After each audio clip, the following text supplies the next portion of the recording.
Also, yesterday's news about the A-10's extension for 2 years, critical role in CSAR over in Operation Epic Fury lends to that as well. Very good. Thank you, gentlemen.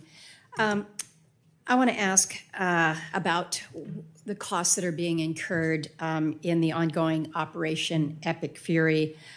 We anticipate seeing a relatively large supplemental coming before us, and so trying to understand what it is that that is being incurred in terms of the costs.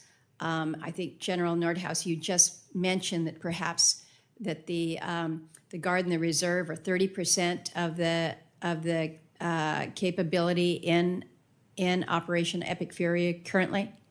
Is that correct? On the Air National Guard side, as far as the air component, the Air National Guard is at least over 30% of those forces. So let me ask to that, because that is considerable in terms of the Air Guard's contribution. I don't know if it's possible for you all, each of you, to share with the committee your component's contribution to Operation Epic Fury and the cost for engagement to date. My interest in this is I want to make sure that that cost will be fully captured in the supplemental request, because I worry that some of it may be absorbed into the baseline budget in ways that could degrade your readiness for years to come. So, General Nordhaus, if you want to start with that.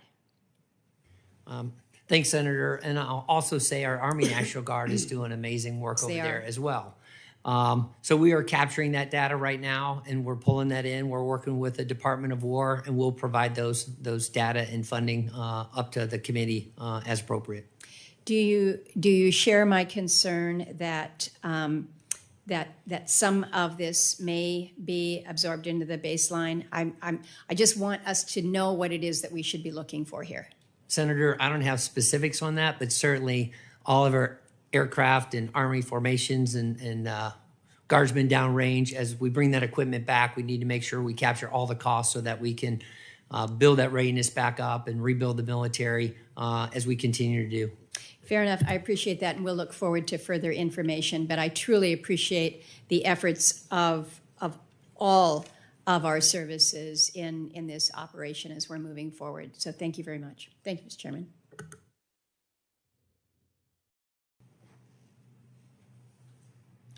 I'm going to skip a possible next round, turn to my colleague, Senator Coons. Thank you, Mr. Chairman. Just one quick concluding question for me, if I might, and then an observation. On the state partnership program, which Senator Bozeman also asked, we added $26 million above the President's budget request last year to improve training and exercise and expand these partnerships. General Nordhaus, I think if I heard you right, from 13, today there's 116. We've heard from several combatant commanders in our recent hearings just how much they value them. Can we work together in the year ahead to expand their scope, their reach, and their striking cost effectiveness? Ranking Member Coons, Senator, absolutely. And what we see is today another partner will go out to the 54 to possibly to partner with, and we'll go through our normal process. But as we look to each of the combat commands, it's just an incredible capability.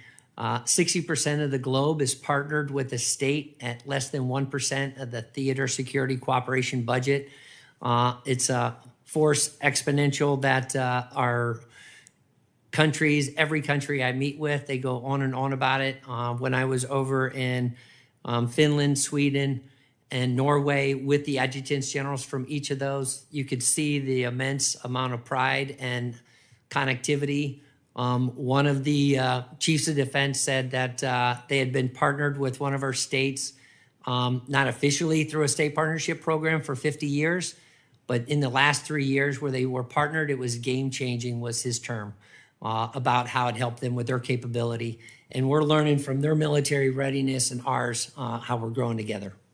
Outside of my state's 30-year partnership with Trinidad and Tobago, the very first time I was really educated on it was in Ukraine in 2016. I got to visit with the then new leader of the Ukrainian National Guard. And as they were transitioning from a Soviet Warsaw Pact style military to a more NATO style military, the routine deployments and training and the joint exercises that emphasize not just military doctrine, but also civilian control of the military, transparency and accountability, anti-corruption efforts, local investments. The leaders I met with, who were Ukrainian military leaders, said that their partnership with guardsmen from California over years had made a transformational difference. I've since seen and heard the same thing in Latvia, in Lithuania, in Nigeria, in Djibouti, in a dozen places around the world. Let me just close with an observation you made at the outset. 20% of the joint force, 4% of the budget. I think you said, General, 30% for 3. Unbelievable value for the dollar and reinforcing the values that founded us as a republic. You do incredible things with very modest amounts of money. The least we could do is to honor that service and sacrifice by investing in you.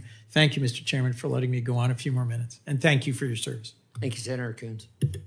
Coons, I want to thank all of our witnesses. Thank you for your service and your testimony today. Members of the subcommittee will have a week to submit additional questions for the record.